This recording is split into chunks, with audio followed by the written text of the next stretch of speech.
This is Leap of Faith. Yo, man, Kay, Ibacha, thank you very much. Yeah, Gerald. Gracing us with your presence, man. It's been a while. It had to happen. Yeah, it had to happen. It's been a while. How many years, Gerald? Man, honestly, Since we were doing the event promotions. We were working together 2006, 2007, I think. Was it 2007? No, it was 7. Yeah, because I think I came back from foreign 2006. So the next year, I started working. Yeah. So 2007, 2008, I disappeared from the map. I disappeared as well. Yeah, and then it's years. Yeah, it's years. Yeah, 20 years. Probably 17 years. Yeah. If you say like that. Yeah, 17 years that we've actually sat down and actually touched base now. 17 years. 17 years. Wow. No, Gerald. 17? 17 years. Because my daughter is 17, my first. Wait, baby Rasta? Yeah. Oh, right. Oh, okay. Yeah. It's been a while. It's been a while, man. You look the same. You look the same. You're looking healthy, you know. You're looking healthier. Thank you. Thank you. Thank you.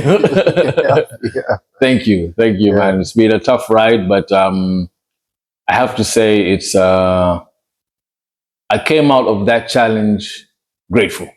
Yeah, grateful, a lot of lessons.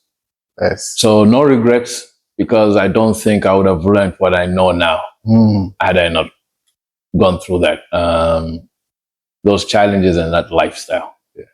Yep. Yeah. They say God doesn't put you where He cannot take you out of. Yeah, that's true. That's true. Man, I've always, when we first met, I always knew, it was evident, you loved music. Yes. Yeah. I didn't know you were part of Kwanza Unit at that time.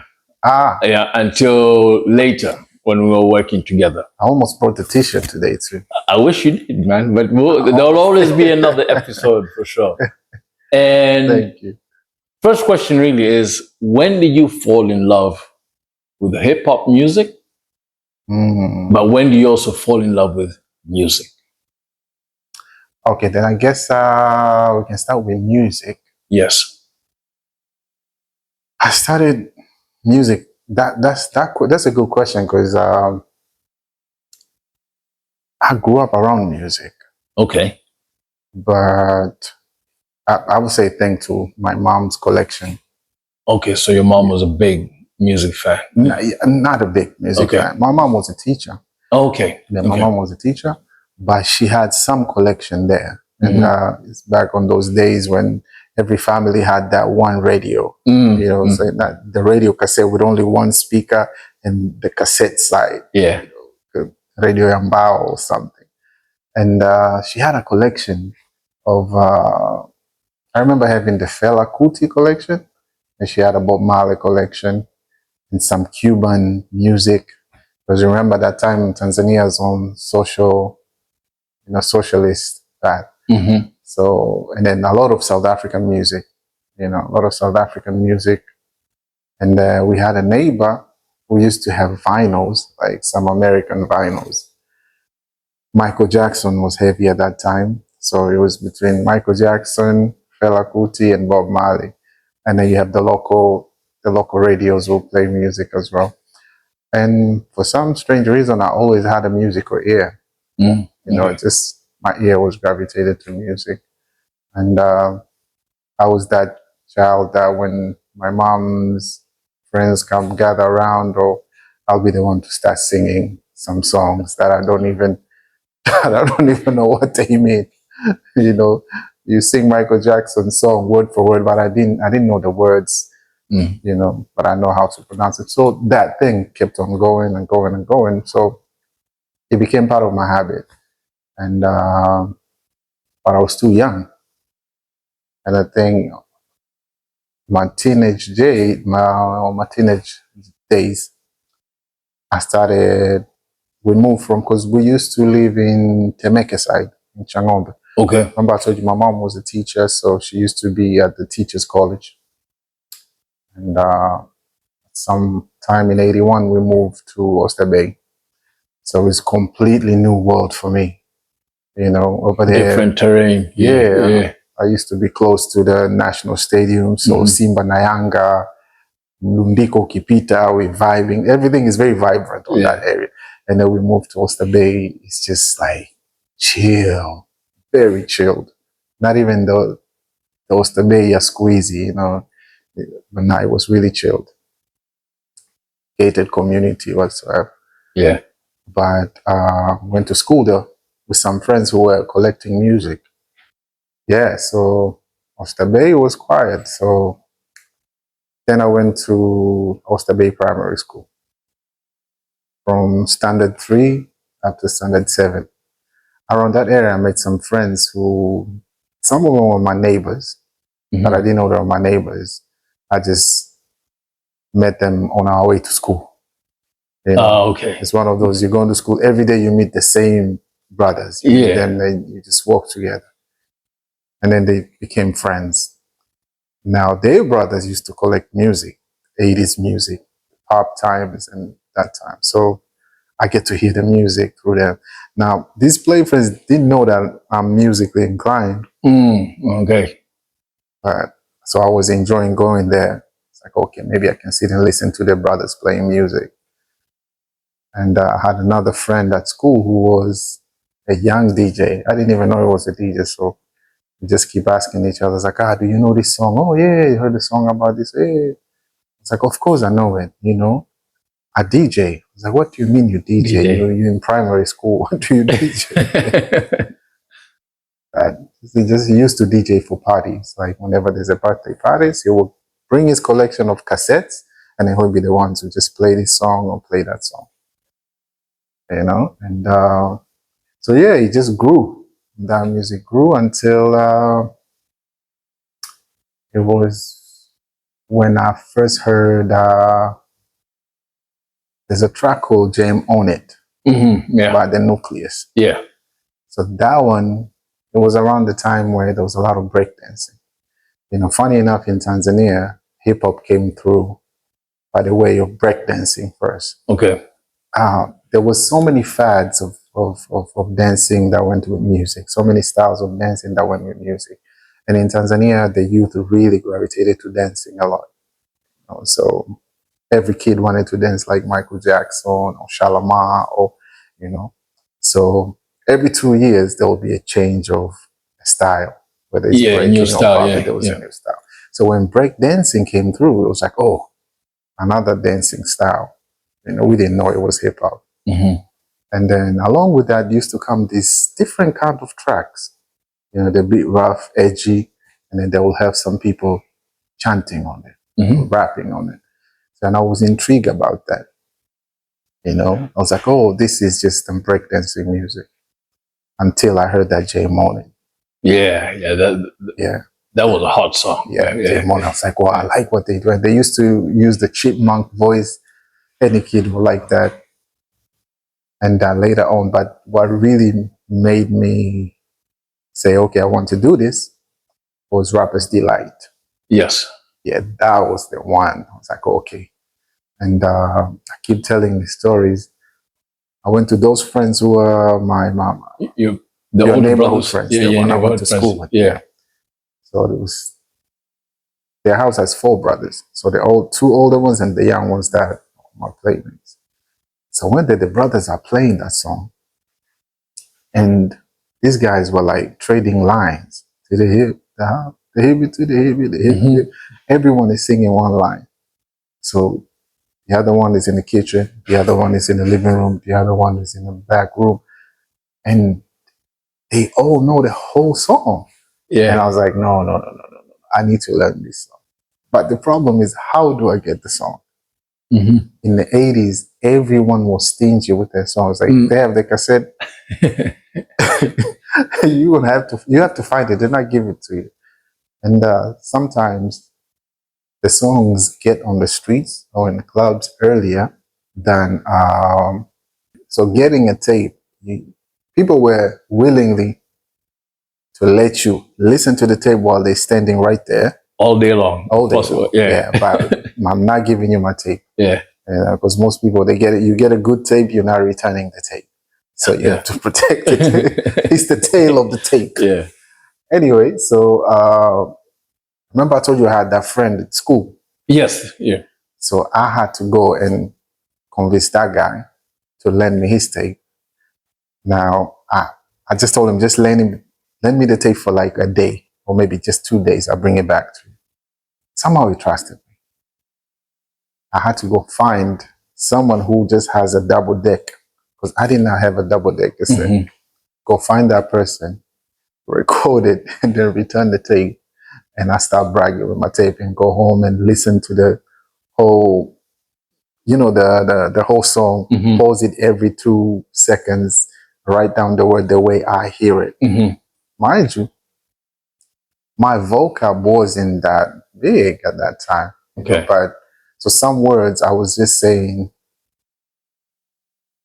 that with my Swahili ways, maybe. But I completed the song and I started rapping the song the way I see fit. Yeah. Like those days when they say Mickey D's, I didn't know what Mickey D was. Mickey D's. I was like, well, I don't know who is this Mickey D's guy. He must be a really famous guy. I didn't know they're talking about McDonald's. So that one, the Rapper's Delight song, kind of opened me up about hip hop. Then I started searching for similar type of songs. Started researching about that. But we did not have internet. We did not have phones. So the only research you do is whenever I come across a tape, it might have like maybe 20 songs in there. But I'm just searching for the songs that are a bit similar to that Rapper's Delight. So essentially I was just looking for the rap songs within the tape. So I was digging for any rap song. And then later on I made new friends who like Bonnie Love. I met him in later on though. That's very later on. Now they know like, oh, this guy like this type of music. It's like, oh, check out this tape, this type of songs. Started going around let's say Kariako where they sell tapes. Just see if they have searching for the tape. So that's how the love for hip hop grew. So to answer your question, I would say when I heard Rapper's Delight, that's when I fell in love with hip hop. Okay. Yeah. That's deep because a lot of people actually Rapper's Delight was where they did fall in love with hip hop. Yeah, as commercial as commercial, yeah. And so as it grew, you understood it as hip hop at the time or rap music? Oh, good question. Because at that time it was just rap music. Yeah. Now it depends how passionate you are about it. Yeah. Because later on when we started receiving literatures from that culture, that's when I learned about, okay, it's a culture. It has this and this and that. When you come across KRS-One. And lucky enough, we had guys very, very, I would say, integrated. It has been integrated for quite some time. We had some friends who come here from other places, like from the States, and then some from the UK, some from South Africa, but they all go together to the International School of Tanganyika. So that exchange, that cultural exchange, made some friends from there. Some of my friends went to that school. So it kind of helped understand the culture more. Like, okay, this is not only that, just the rapping part is just one element out of this huge culture. And when the internet came, then it was over. Because now you can search for, search for what you want. Yeah. And how you break down the culture? Because I'm, for one, despite my love for music, it took me a very long time to know there's a difference between hip hop And rap. and rap music. Yeah. And I'll probably say this was around 99, 2000 is when I actually started knowing there's a difference. I knew the KRS You do it. We used to listen to the songs. I listened to all of them. I mean, we even met. I think you're here with one half of Dead Prez, right? Yeah. M1. M1, Yeah, you know, and it's around that time when I started now to realize, wow, it's bigger than just it's bigger than this, yeah, than hip hop. Yeah. So I want to bring this up because I want people to understand that why you live hip hop, yeah, and why they and actually do it justice for people to actually have a true understanding about this, because we do have artists locally who are all about that. Yeah. And a lot of people just don't understand the culture. They just don't know where to draw the line. And some people call themselves hip hop artists, right. and they're not. Yeah, you know. So, in short, how has it influenced your lifestyle, and what is it about? And if there are any pillars, what are the pillars? Okay. Yeah. I will give thanks to the to KRS-One, the teacher. Yep. Who's like he took a role of really teaching people what the culture is, you know. And then you have the Zulu Nation as well, because they really taught what this thing is about and identifies the principles and and the elements. See, the famous element of hip hop is rap because it was successful. You know, but really hip hop started with a DJ, because the founder, Cool Herc, was a DJ. You know, he's the one. He used to DJ for the breakdancers, the b-boys. So there you have the element of a b-boy. You know, and so you have the DJ. The culture consists of DJing. That's one element. MC is the art of the poetry. You know, rhythm and poetry. You know, which is rap, but there's nuances to it. Some people say you just rap, you don't MC, because the MC is the one who's more intricate. You know, he's intricate with the way he writes.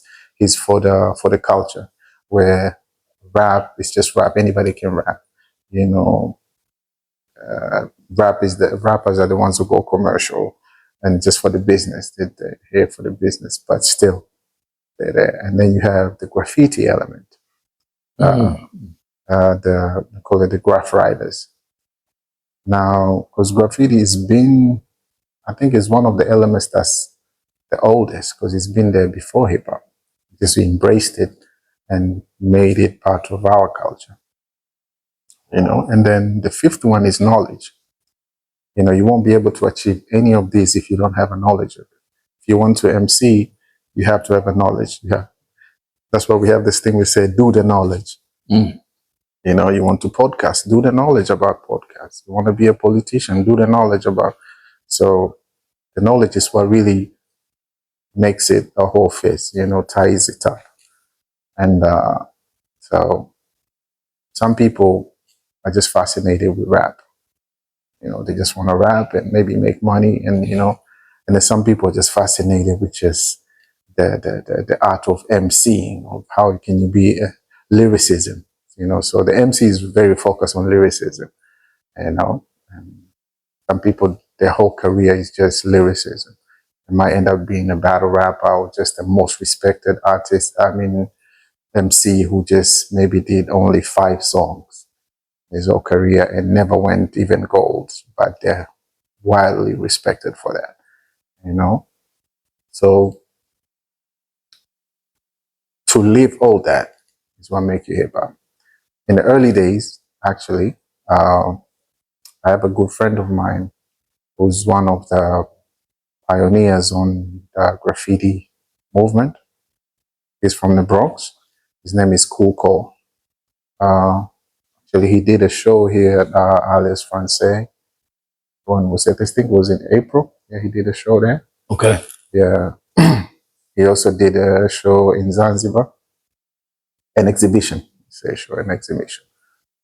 But what he was saying in the early days when they were starting, to be a hip hopper, you had to do all the elements. You had to be able to DJ. You had to be able to see.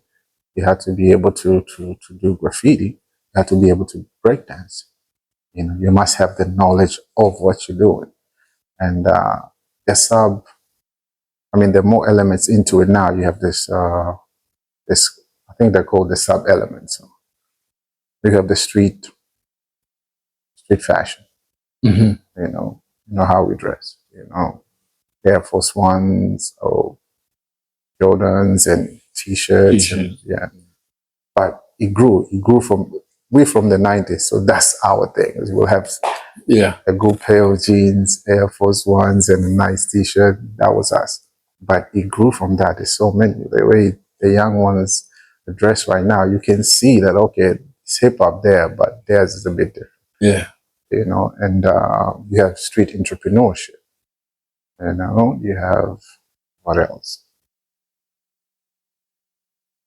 There's hip hop education right now.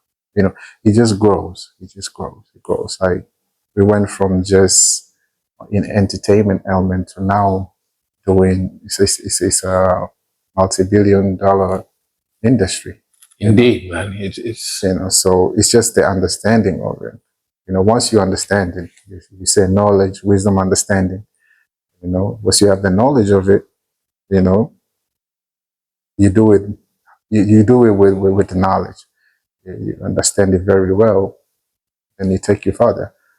You know, we have so many hip hop podcasts right now. I think one of the top podcasts right now, they're all call it hip hop media. Yes, yeah. You know, if you somebody who was in the 90s or 80s, if you tell them one day hip hop will be running their own media, they'll tell you you're crazy. These are just some kids breakdancing outside, but you know, we've learned how to take it to the next level.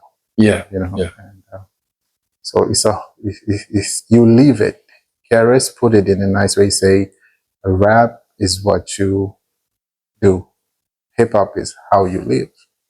You know, because you have some people who embrace the culture and they live in the culture without being on the forefront. You know, they're not be on the forefront, but they are hip hop. You know, in many ways. You know, some might be facilitators, and it doesn't have to be just about music, or because if you remove the MC element, if you remove the DJ, hip hop is still there. Yeah, it's still there. You know, it's doing business, it's doing. You know, so the misconception is when you say hip hop, people just looking at rap. Yeah, yeah. So, but that's just one element. You know. It's good you said that. I was just about to ask you that. So, why in our cultures, in African context especially, and I think it's worldwide, but yeah, that misconception of not understanding that there are different elements to this. So, be it a boy or girl child, right, trying to venture into this is always some stigma of some sort attached to it. Like Uhuni. Yeah, exactly. That's exactly, you know, and if they only knew, I like what Karis once said, as you put it, that rap is what you do, but hip hop is how you live. Yeah. And the elements of the knowledge part. Yeah. You know, so once you acquire this, you can actually do literally anything. Yeah. And grow. We have hip hop professors nowadays. Oh yes. Hip hop professors. Yeah. I have a friend, my friend Sia Clark. She's a professor at Howard University. Guru. Yeah. I mean, the producer. Jay-Z's producer. Yeah, Guru. Yeah. Guru is over there doing Ninth Wonder. Yeah. Lupe Fiasco. You know, list goes on and on. You know, we have some professors here, you know, Professor Tage. Yes. He's hip hop. He's there at Aga Khan teaching, you know. Another thing is I've learned is through rap, the amazing thing. Like this, when I first heard that song, that excited me. Mm-hmm. I did not know the words, right? Yep. So I took it upon me. It's like, okay, I need to learn that. Keyword learning. You know, so this young man said that first he had to find a way. So that's a solution. Yes. He's finding solutions. So he's not idle. He knows what he wants. He wants that. So he has to find a solution. How do I get that? What do I have to go through that in order to get that tape? He didn't commit any crime. It's just the right way. Find the tape. Now, how do I learn that? That is now my first language. That's my second language. English. Okay. I learned English since I was kindergarten. Now, I think at that time I was in primary school. I think that's La Cita or something, or La Saba. It's like, okay, there are a lot of words that I know here. So some sentences that make sense, but it seems like they're talking about some place where I don't know. So it was informative for me. It's like, okay, this is what they do. Oh, this guy is bragging about a car, and this car seems to have this, and that. You know, because I think it was have a color TV that's on the wall. He was describing the place where he finds it really cool. So I was like, okay, so he's describing this, so this is their lifestyle. They must be living, and then maybe they might shout out New York, which area, they'll tell you New York, Brooklyn, or somewhere. So there's an information there, you know, but you will need the listener to understand that language. If they don't, then they have to learn the language, you know. So you can use hip hop as a tool for educating the youth. True. You know, but at that time, since it's something foreign, when we started, it was something foreign, and we were young. You know, I look back now, I'm like, wow, we were really young, but that was our thing. You know, it's kind of like my kids are into video games, you know, and that's their thing. It wasn't my thing. So I'm thinking, like, it's hard for me to understand why they like this game. Why is this game good? Unless they tell you about it. But I think my mother was graceful since she was a teacher, and that was a foreign language. So the plus was like, okay, it's in English. So for him to listen to, he'll have to understand that, he'll need to. But I was good in English already. I think I was good. But yeah, but I learned a lot from it. You know, you're talking about Dead Prez, NWA, Public Enemy. They opened my mind to what's going on over there without me being there. Oh yeah. Yeah. So the radios were not talking about the Black American neighborhood. You know, they were not talking about that. You know, the urban cities, what's happening in the Bronx. So you could not hear that on our Radio Tanzania because it doesn't concern us. You know, but through hip hop, I heard, and I'm like, okay, this is what's going on over there. These guys are angry. Why this over here? You won't find a teenager disrespecting the police. Yes. So he was bold for them. I was like, oh my God, these guys are really shouting at the police. What's going on? Yeah. Yeah. So it was like a movie to me. Even in my own mind, I'm like listening. I'm like, you're listening and then you're creating visuals. You know, so that helps your creative mind. You know, I didn't know how these guys look like. It's later on when the visuals started popping, I was like, oh, okay, so they look like this. But before that, I had my own way of visualizing them and the picture they painted through the music. So there's a lot into that. There's creative writing into that. There's visualization. There's information there. You know, and some of them taught us to be too radical. you know, just get angry because Tupac is angry. I'm like, I'm angry too because that's my guy. You know, so there's a lot to it than what is being seen outside, you know. And in Tanzania, yeah, we're gonna drift off this a bit, but I mean after this. But in Tanzania, how has hip hop grown here? How has it, or how has it been perceived and shaped by those who are doing and those who are looking in? Yeah. Okay, Yeah. when we started, see the whole story that I was telling you, Yes. I was on that phase of doing the knowledge. You know, Which is I'm trying deep. Yeah. to get informed about this thing that I like, you know, and then now that now, oh, this is called hip hop. Oh, so it's hip hop. Okay. And then to the point when after I understood it, Mm-hmm.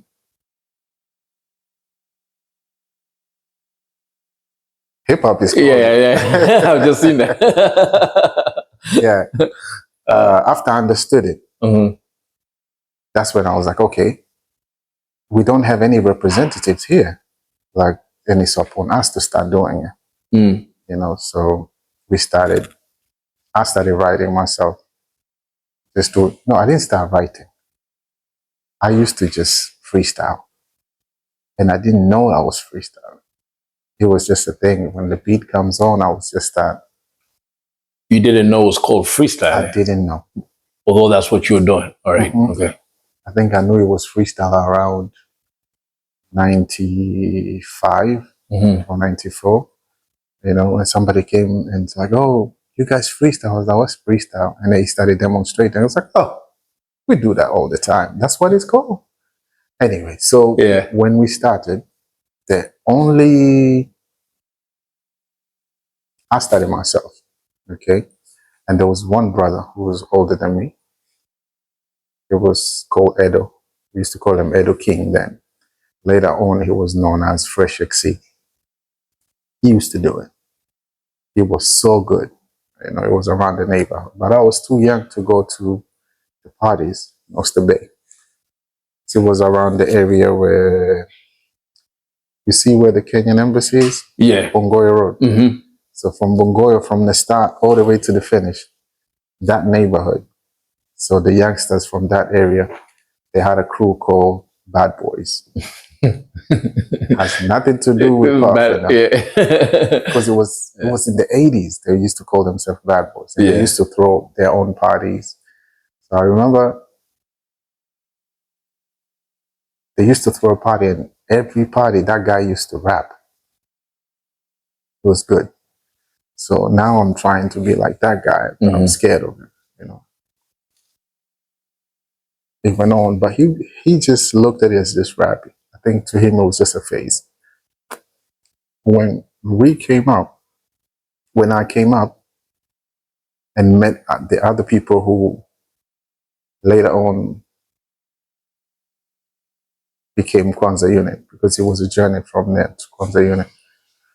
I came through, I showed and proved that I could do it, and then that guy, Edo King, is the one who showed me how to write. He was the one who gave me the KBC name. Okay. Yeah, Okay. he's the one who gave me the KBC name. Right. Yeah. Because he said, what's your name? I told him, I think I used to go by double K or something. I was like, Kibacha, KBC. So he just took the abbreviation. Mm-hmm. Cool. So I got an approval from him. He was like, okay, you're good. And at that time, so he was asking, okay, so how do you write? I was like, I don't write. I just, when the beat comes, I just go. I just, whatever comes, you know, I go. So he showed me his rhyme book. Now, don't forget that the rhyme book was this time, one page he used to write rhymes, and the other page he used to do like these figures, like cartoon or characters. He used to do that. Almost like explaining the character was explaining the rhymes. Okay. And he used to show me the 4 syllables that you do in the rhymes. So I picked it up from him, and then I started writing my own. So I managed to write one verse, you know, and that verse I started performing it everywhere. Going around every party that I can get a chance, I'll perform that rhyme and see how people like it. oh, are you so and so brother? And they used to ask me if I'm a young brother to that guy, you know. So that grew up. I met Bonnie Love at secondary school. We used to go to the same secondary school. We used to play basketball together. Mm-hmm. So he used to DJ. And so we met a pact. It's like, okay, if you ever get a real DJ job, then I'm coming to rap on your set. It's Okay. like, okay, bet. And those words manifested. He got hired at the Clouds club. Before Clouds was a radio, they had like a sound system. Oh, the sound system business first. Yeah, they had sound system business, and they used to play at the New Africa Hotel. Every weekend they used to play like a club. And he started playing there. So my friends told me, it's like, I remember that friend of yours, yeah, Bonnie. It's like, yeah, we saw him playing. I was like, are you sure? Like, yeah. I pulled up. And showing up, it's like, okay, you here? I told you I'll get a job here. I was like, okay, pass that mic. I did that verse. People loved it. Mm-hmm. So it became a routine. It became a routine every Friday. People go there. Now I can go in for free. You know, but mind you, home nobody knows I'm rapping. Yeah. Yeah. So go with friends, and then I used to. The word got around the town that there's this night, and there's a guy who raps. The guy stops the music. Bonnie Love stops the music, and the guy gets on the floor. He starts rapping. He's cutting and scratching. So everybody who's doing a rap used to come over just to see that. And then one day there was a crew of like 4 young guys stepped up to me at the club. They called me by my name. Gotcha. Yeah, I was like, yo, K. Okay. Call me K. Yo, K, can you tell Bonnie that we would like to rap as well? So I'm looking at them, I was like, these guys are stepping on my turf, asking for the mic. Oh, this is a battle. So I don't know them. I've never seen them anywhere, but their stance looks like it mean business. They look the part, you know. So I was like, okay, I'll take a risk. You know, I told Bonnie, the homies here want to rap. So, but look at them, say, are they good? I just took a risk. I was like, yeah, they can do it. But in the back of my head, I'm thinking, if they mess up, I'm dissing them. So these guys they were amazing. Amazing. You know? After that, Bonnie was like, these guys are not going to come to our house and show out. Okay, take the mic. So I went there and defended my turf, right? Yeah. But these guys, it was the first time I'm seeing a crew that is doing what I'm doing. But they in a group, I'm like, these guys are like the Bongo NWA or something, you know? Some togetherness. The togetherness. I love that. I was like, okay, guys, I need to hang with you. You know, I need to hang with you. I was like, okay, we'll link up, blah, blah, blah, blah. We didn't have no phones. Yeah. So I was like, okay, you can come over at the school or we can meet at blah, blah, blah, blah. Those guys was Nigga One, James Wamba, DJ Wiz, and DJ Cox. Those were Raiders posse. Yeah. So sure enough, I think it was on Tuesday after that, we met up. I don't remember how. Maybe we set up, let's meet up at, someplace. And they came through. So we started riding together. The next ride together, Nigga One comes with a friend. That friend was D-Rob. Yeah. You know. So I joined the pack, so I was Raiders posse. So at that time, we were only doing hip hop in English. We were just doing hip hop the same way we received it. You know, the only difference is like we wrote our own verses, you know, but representing what we see here, you know. And it wasn't really it was just like expressing yourself. You know, you're a teenager, whatever you find cool, whatever you feel, you just express it, put it on a song. We're just trying to do what our favorites do. Okay. You know. And how old were you at the time? when was I think 17, 18, Okay. something like that. Yeah. So yeah, so we were doing it like a hobby. It was our hobby, and now I have some friends who are doing it. So it wasn't nothing serious. Our thing was just to get a chance and showcase. And the only place we could showcase is either on another school or another, maybe a party if someone is there. But the word got around so fast. Everybody knows, like, okay, there's these guys doing, you know, everywhere we go, we used to have battles. But I think we were too strong, right? Because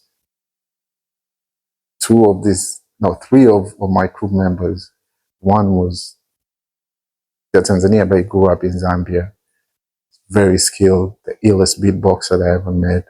Then you have nigga one, like this from IST, James from IST as well. Like these guys are so skilled. Me, I'm so skilled. You have the DJ, Cox is from Chuo.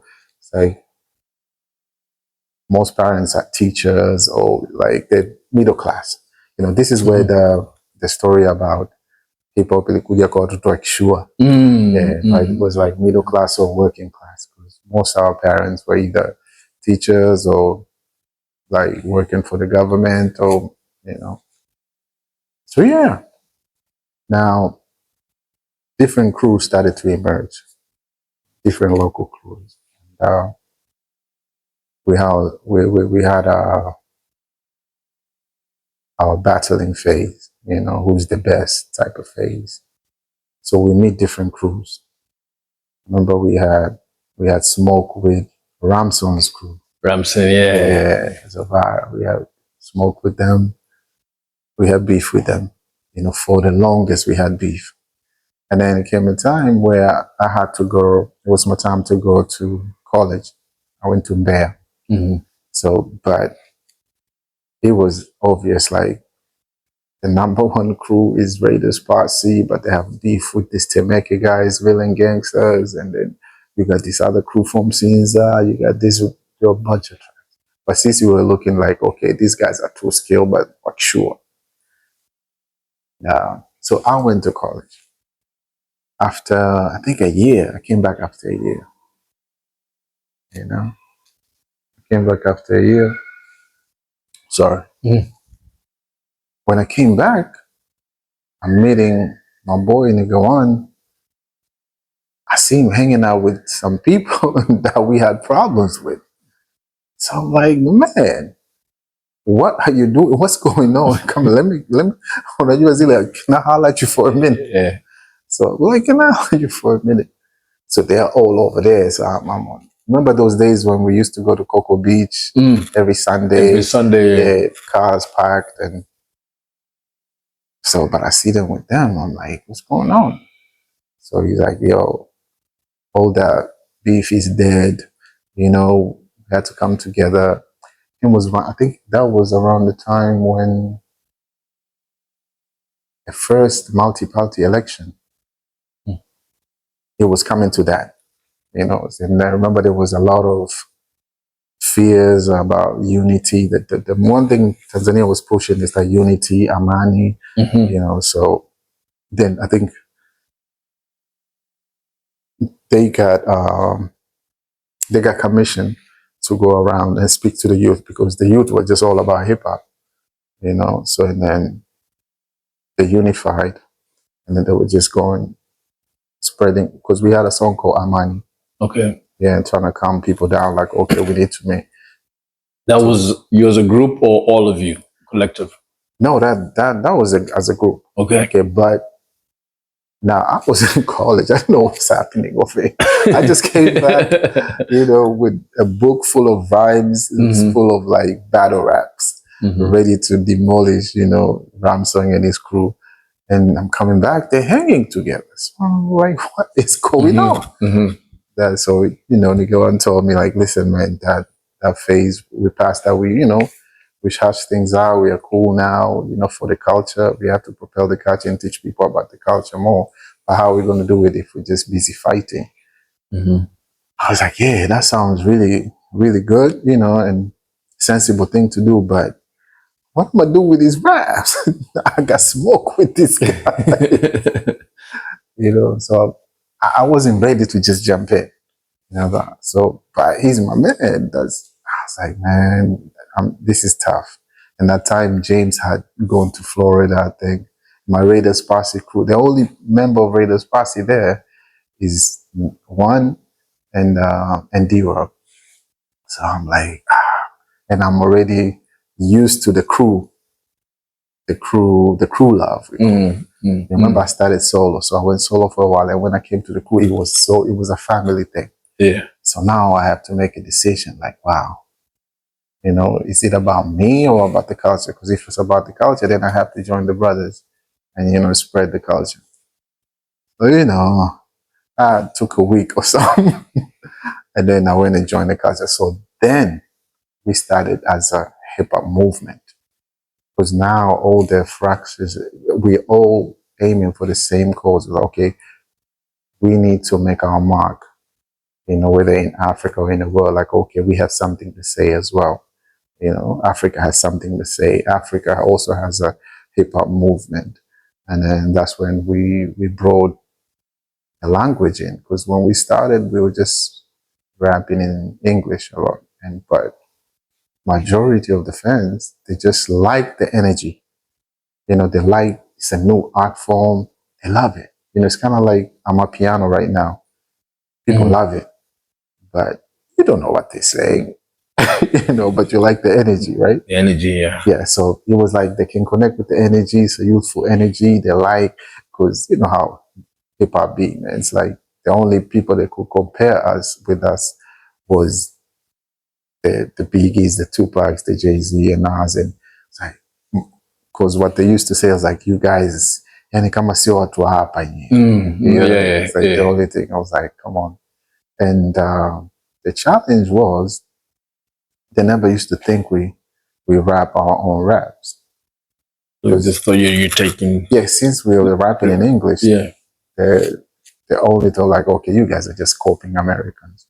That was the biggest flag that we used to get. It's like, it's nothing. It's just a bunch of kids who try to copy Americans coming from a socialist country. That was like, the old guys didn't want to hear that. Until we started rapping in Kiswahili. That kind of woke them up. It was the Scooby-Doo. So you're the first guys to actually do the rap in Swahili. Yeah. Yes. Okay. To write real songs in Swahili. Because there was Saleh Jabiri, he did a tape, right? What Saleh Jabiri did was, because he was a dancer. He used to be a dancer. Him with his dancing crew. And what he did, he used to do like parody songs. Remember when Michael Jackson was saying what he's saying, but Mama say Mama sa Mama Kusa, and we had the Swahili version, when he used to sing, what he used to sing, like, get up, don't stop till you get enough. We used to say cheza kwa step, usimkanyage mwenzio. So that's where it came from. That's where it came from. Now, Tanzania been doing that, maybe Da been doing that for so many songs. We had the ain't no stopping us, no stopping. I think they used to sing Michael Jackson, Joe, Sitaki, kama utaki nenda. You have the whole club singing that, right? So that's been the tradition, like within the city. We don't have to, know what you're saying, but we can own it. We like a song so much we can own it and create a Swahili version of it. So what he did that for Ice Ice Baby. He did that for Heavy D song. Now that we found, he did that. And I don't know, some other songs, so they were not original songs. Maybe if you were smart enough, you would just take those rhymes and rhyme differently on his own beat. Yeah. Then he will be the first person but he was the first one to record something, to record a tape. So his tape was one of those tape to tape, you know. So he had a beat over here, and then he had another tape over here recording, and he was just rapping in between. And whatever he was hearing, ice, ice, baby, he said, baraf, baraf, mtoto. You know, we used to regard him as like, and then I think his choice of the song, Ice Ice Baby, was big at that time. Vanilla Ice was the most hated on person in hip hop. Yeah, We were super hip hop at that time, so anything Vanilla Ice or like that is super whack. You know, so he didn't know. So you can tell the difference. Like, okay, he wasn't really acquainted with the culture at that time because he was from the culture. He wouldn't pick Vanilla Ice song to mimic, you know, or turn it into Swahili. You know, so the culture kind of dismisses like, but he was the first one to record it. Since he recorded in Swahili, the attention that he got was huge. You know, people were receptive. It was like, at least I know what he's saying. You know, so later on, when we were Kwanza Unit, Ramson Zabara, he's the one who brought the idea of doing some of our songs in Swahili. You know, and I opposed it. I opposed it. D-Rob opposed it. You know, because me and D-Rob were more kind of, if you could compare, I would say I was kind of like Redman, and D-Rob was more kind of like Method Man or something. Why do you guys oppose it? Because we felt like it would take a lot of fun out of it. Like it would take a lot of fun because we didn't think Kiswahili can be intricate or can be, because Swahili is lengthy. You know, you can just say I'm going out. Kiswahili we have a longer version of it to explain that. You know, and I think we were so into the American hip hop at that time. We're like, oh, this early, and but we didn't know if it didn't seem fun to us, and if the target audience was not ready for the topics, if we were to write exactly what the braggadocio raps that we were writing in English, if we do that in Swahili, the average crowd, they won't consume that. You know, they will have to understand hip hop and know, okay, hip hop is about this and this type of thing. But so for Swahili crowd, you had to say something because they come from listen to bands, local bands, and local bands always have some substance. You know, either they're going to talk about praising the authority or they're going to have a story. Zuena, Swahili muziki wa dansi, from the beginning to the end, it's a whole movie. Because there's introduction and there's the drama in the middle and the conclusion. We didn't have that. That's true. You know, so to us, it's like, nah, we're not doing that. We're going to be like Taharab and them. We opposed it. Funny enough, one of our members, Fresh G, he never raps in English. He used to rap in Swahili, but he was doing the lyrical acrobatics, flipping words, and this just fun. You know, so I think it was just an excuse to not do work. Yeah. You know, until Ramson came up with the song Msafiri. You know, no, it wasn't. Msafiri was late because I think the first album has a few cuts. There's Amani. I think he came up with the Amani concept. He had a song about Amani. We performed that in front of, I think it was the vice president of Zanzibar or something like that. You know, so the Swahili songs were impactful. So from there on, we're like, okay, we need to have these. We can go half and half. You have half of Swahili, half Kiingereza. And yeah, it was fun. No, I mean, it was the beginning. Yeah. What became now an era of music and different genres. I mean, I'm sure do you believe if that phase had not started, bongo flavor would or would not have taken off? It was still taking off. It was still taking off. Yeah, with the help of the internet. Because right now what they have, what we didn't have, is the internet, and they have the business. There's more business. When we were doing it, we were doing it as a hobby. I hear you. Yeah, I hear you. hobby. Yeah, and it's very evident right now.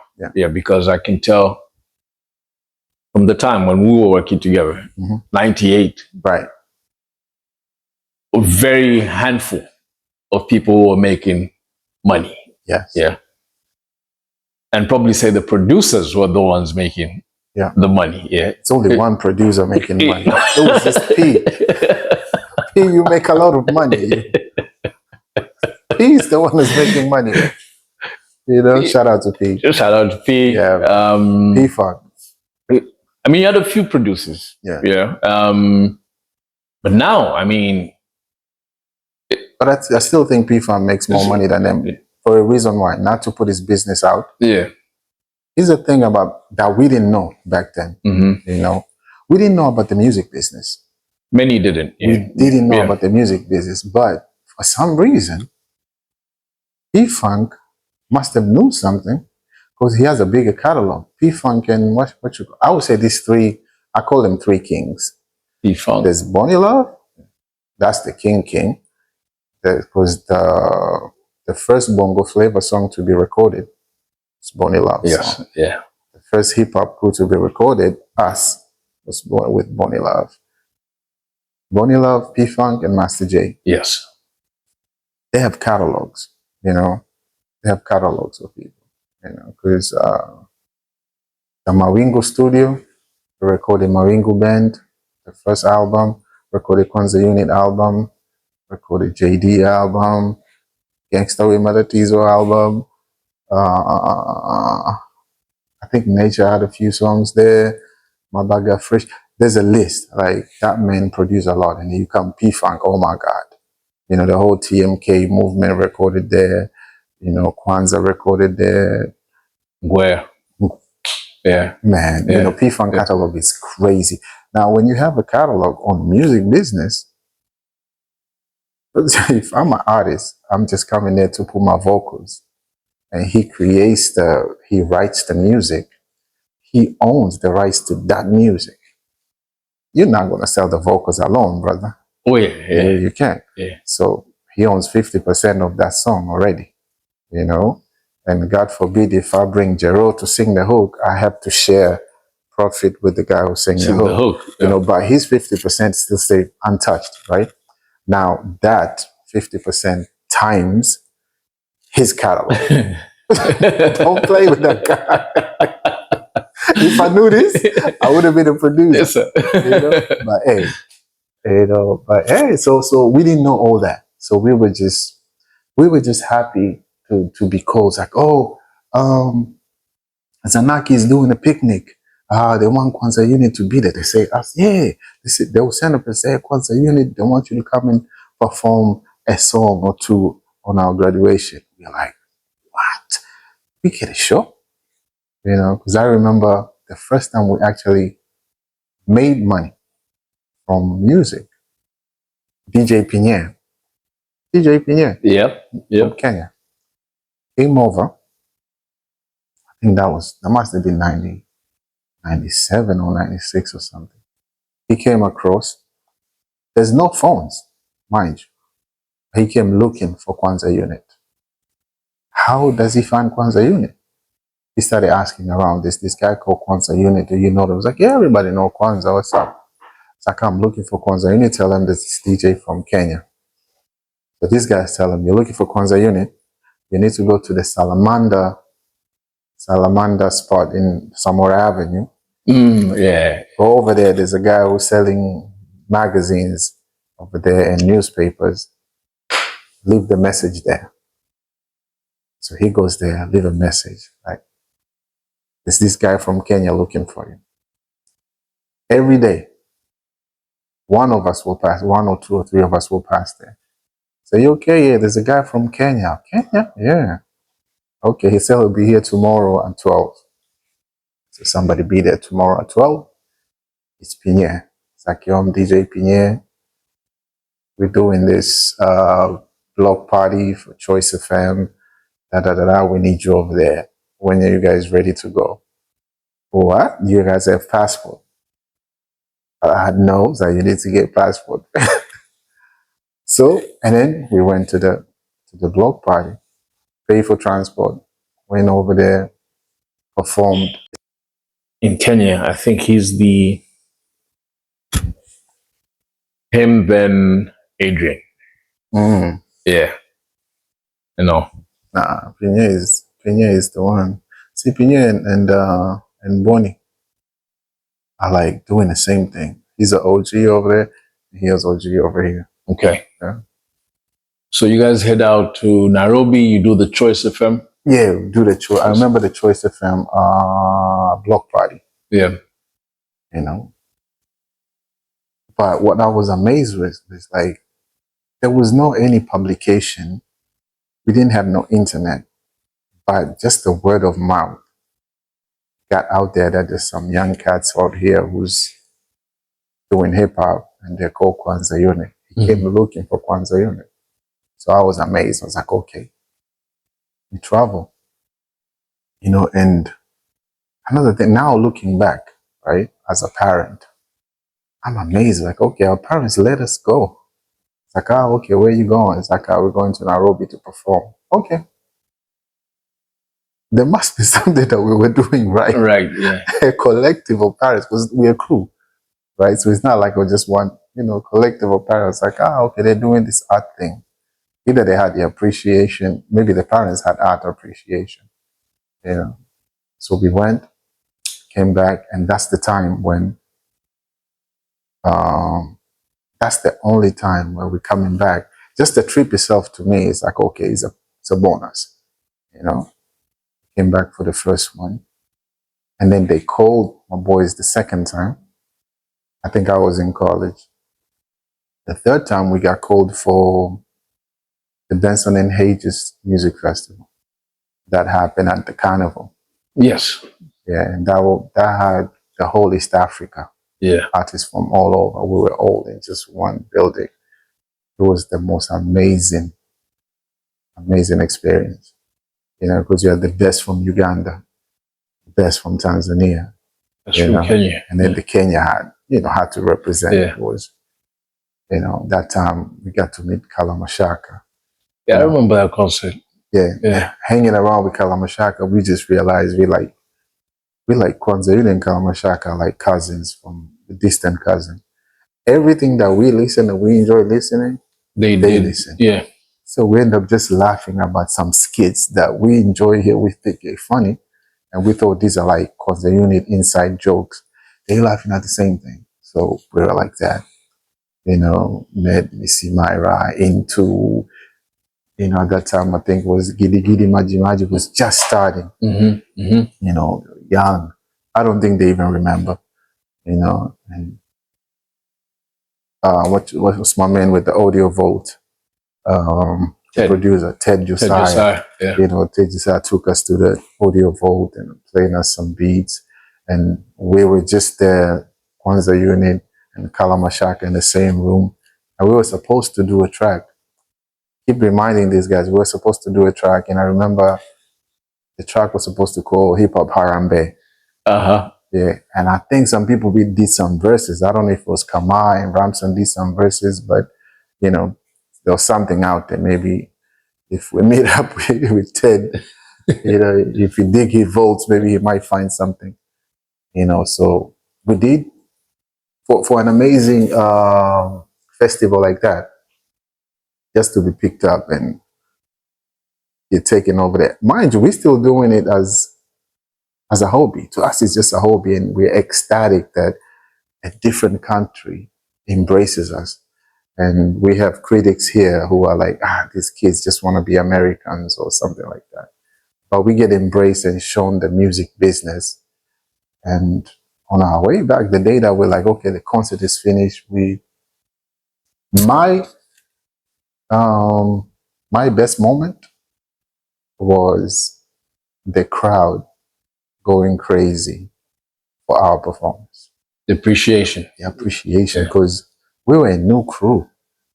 You know, we just a new crew and on a foreign territory.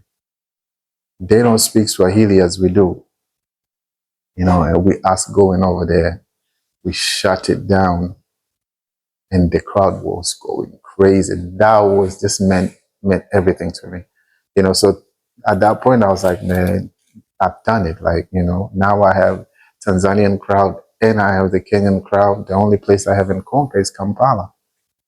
On the day that we're going back home, these guys are like, yo, guys, thank you. Baba, that was dope. Handing us some bahasha. I'm like, what's this? I'm like, I mean, that's, you know, that's your performance. We get paid. Get paid? Yeah. Pay the whole crew, everybody, you know. And I'm thinking, that's the only time that I tasted business. That's the first piece of music money that I had. I'm like, we get paid to do this? You know? So, yeah. Shout out to Nairobi, man. They took care of us. Indeed. Yeah, they took care of us. And so to compare that to what's happening now, where right now the top artists get paid from 30 million and up just to perform for an hour. You know, we missed those. I mean, we never seen that. You know, we never seen that type of money. We never seen any business. So the generation that benefit from business was the Professor J generation, the Bongo Flavor generation. Let's say, what's my man? Buzi Kapanda by scale, Mr. Nice. Mr. Nice. Yeah, Mr. Nice. And you know, those are the ones who saw money, because now promoters are like, okay, there's something here. All these urban youth, I love the urban music. They have their own sound now. You know, they started booking shows here, booking shows there, making money. That's when they started saying money. But yeah. Deep. That's deep. And these collaborations coming back, I remember you guys did a cipher, I think, 2 years ago. Yeah. Yeah, that's my nephews did a cipher. Your nephews, yeah. Nephews did a cipher. And they pull Uncle in. That was not my call. Yeah. Are people like Calligraph, Mex? Who else could I add there? Fresh like Wakazi. Yes. Yeah. The lady. Which name? Rosa. Rosary. Yeah. Yeah. They're all talent. They all have. Yeah. They're all gifted. Yes. All right. They all have their own flows and all. Yes. Are these guys going to be able to create a add on top of of what you guys created now within East Africa? Are we going to see bigger projects and more of cultivating the actual culture? Cultivating the culture. Yeah. That's a challenge.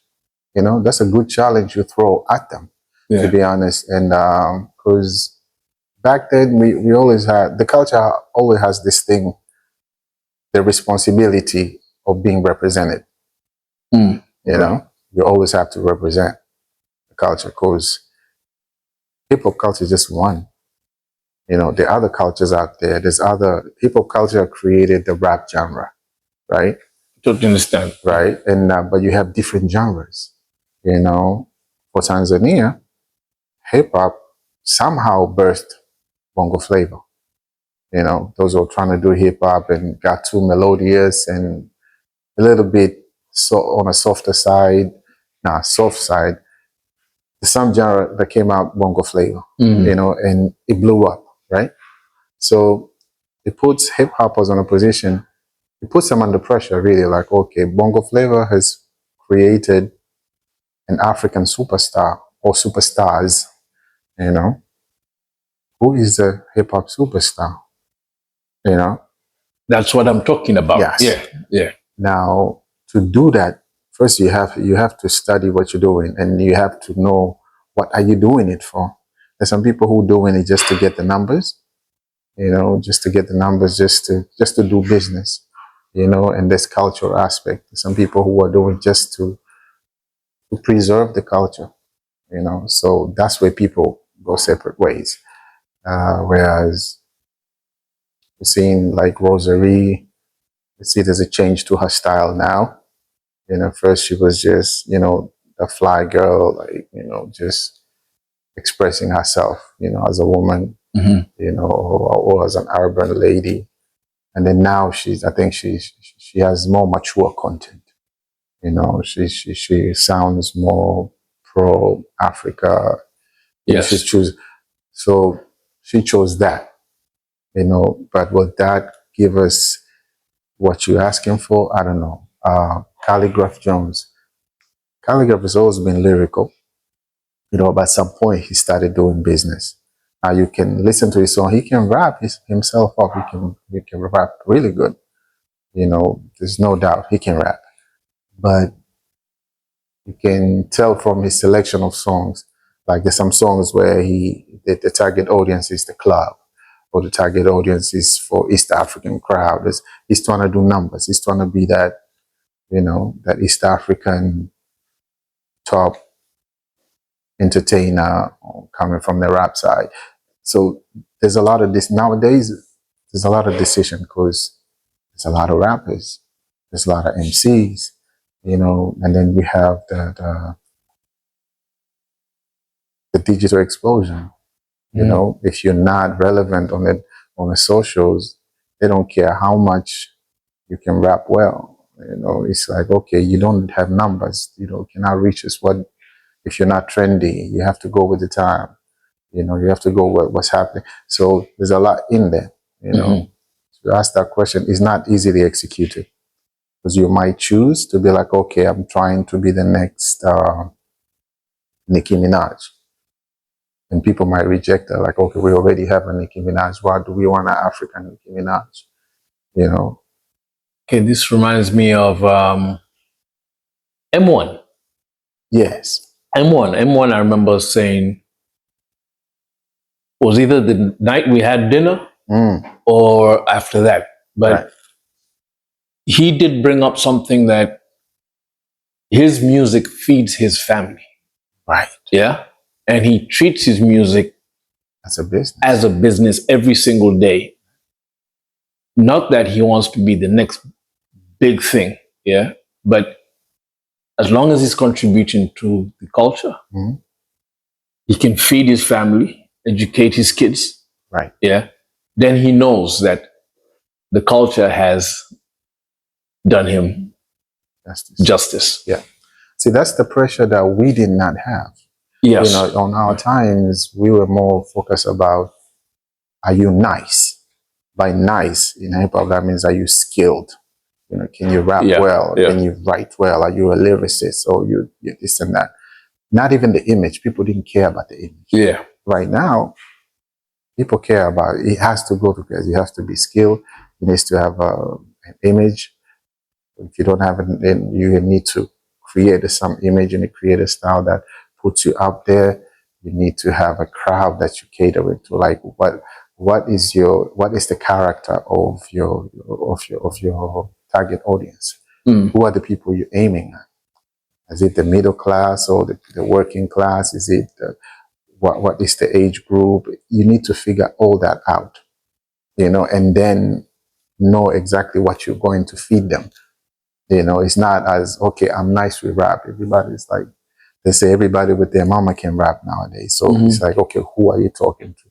What are you talking to? And there's one time, I think, the first time, the rising of Mr. Two. Yes. So, right. Sometimes I may ask, people never ask this question, how come Kwanza Unit was the first one? But here comes a young Sugu comes back and then take over the game, and he becomes the most famous one. And why? He knew his target audience. He knew who he was talking to. He was talking their language. You know, you won't find Sugu talking, rapping, trying to be rapidy rap like Jay-Z, or he was just talking straight to the people. We were the one who were trying to be extra complicated, with our skill. But he was just talking direct. He's talking to the same topic. Like he's talking about Tanzania, kwamba bana, this is what they want to hear. And they want to hear my opinion about this topic. And he just hit them direct. So the fans are like, yes, this is what we want to hear. You can make business that way. But it's a good pressure. People should try. Because, it's kind of like you're going to a football game. You're not going to win every day. You need to figure out, how am I going to play this game? So it's interesting you asked that. But to me, that question resonates because I also do artist management. Yes. I do artist mentorship. And one of the challenges that I face is I might have an artist that I'm developing. How do I say it? Packaging that artist so the crowd that he or she wants to entertain can accept him or her, and he has or she has her own ideas of what she wants to do with her art. So sometimes they clash. Like, okay, you want to get booked from the top venues, but these top venues, they're gravitating to a certain crowd. They cater to a certain crowd. You want your art doesn't resonate well. It's something new, something different, maybe eclectic. So maybe you need to just focus on a niche crowd, or maybe 2,000 people. You say Jero and his partner who just want to chill, and then maybe they can listen to your songs. But you won't be able to get Diamond's crowd or Mario's crowd because they want the active jumping high. You see what I'm saying? But so, yeah, we need a hip hop superstar. I'm waiting. I think it will come. Yeah. I think it will come. Over the years, I've just come to see that we chase things that we perceive to be successful. The success, right? And that's where you actually lose what you're skilled and talented at. Yeah. Yeah. And so I have an answer for that. Tell me. On the music business, talent only holds 10%. Oh yeah, I've heard that. Yeah, I've heard that. And the rest, the 90% is just business and relationship. Yeah. So if you don't know the business, then your talent doesn't mean anything. Doesn't mean anything at the end of the day. Yeah. That's deep. That's deep. I mean, there's a lot with this topic. There's so much. I mean, we could talk for hours. I mean, because there's so much I want to ask, but I would say, just to add on that, even if you don't have to ask, I think what Tanzania need, Tanzania music, not only music, just creative sector. We need to focus on growing the creative economy. We have so much potential. There's so much talent, and there's a potential of making a lot of money through creative economy. But the authority has also to play the part. They need to support these creatives. And the music business needs structure. The KBCs and the Kwanza Unit used to move just on their own.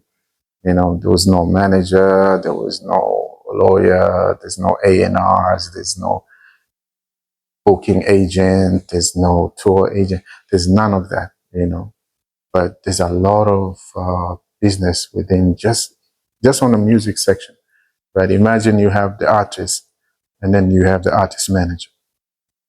That's a role. You have a tour manager. That's a role. That's a whole job.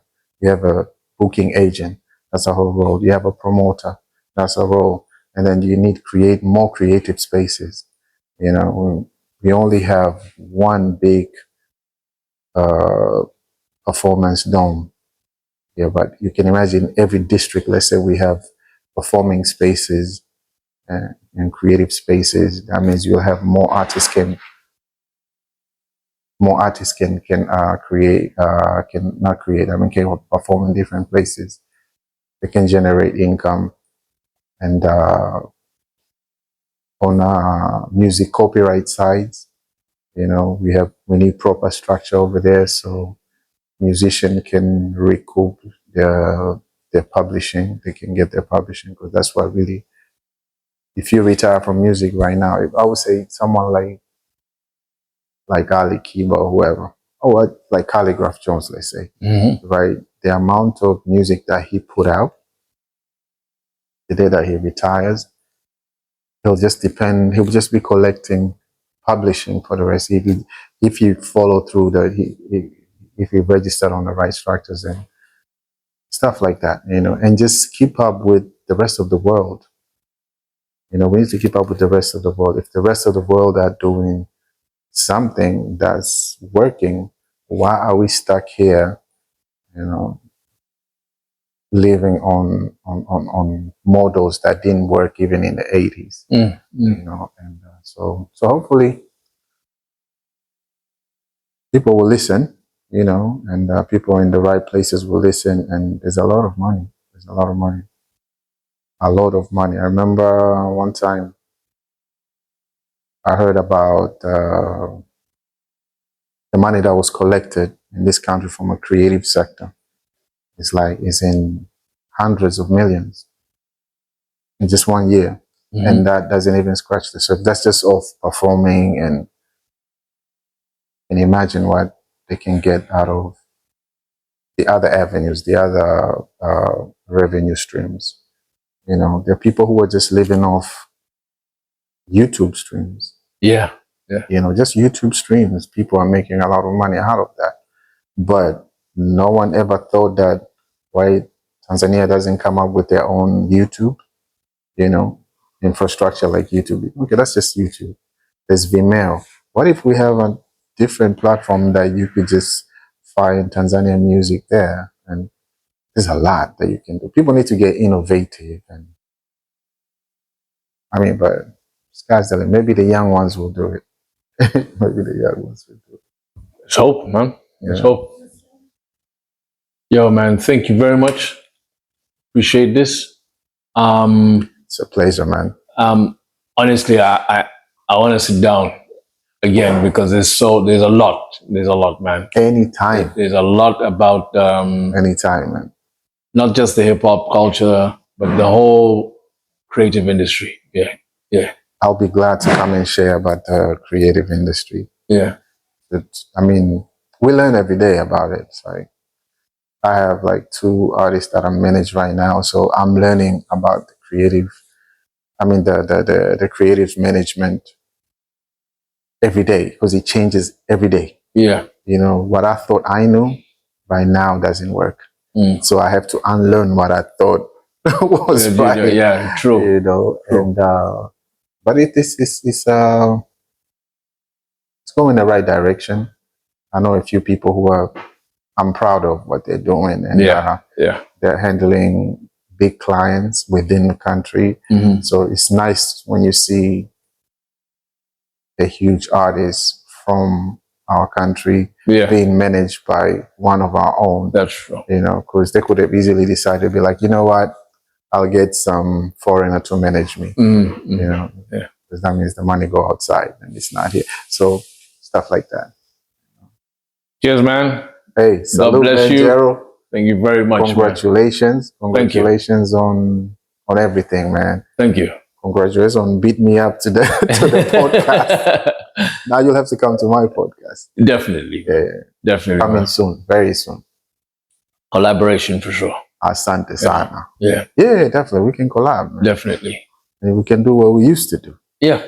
You know? Definitely, man. So God bless you, man. Stay blessed. Nah, you too, but thanks a lot. Thanks a lot. Peace, peace.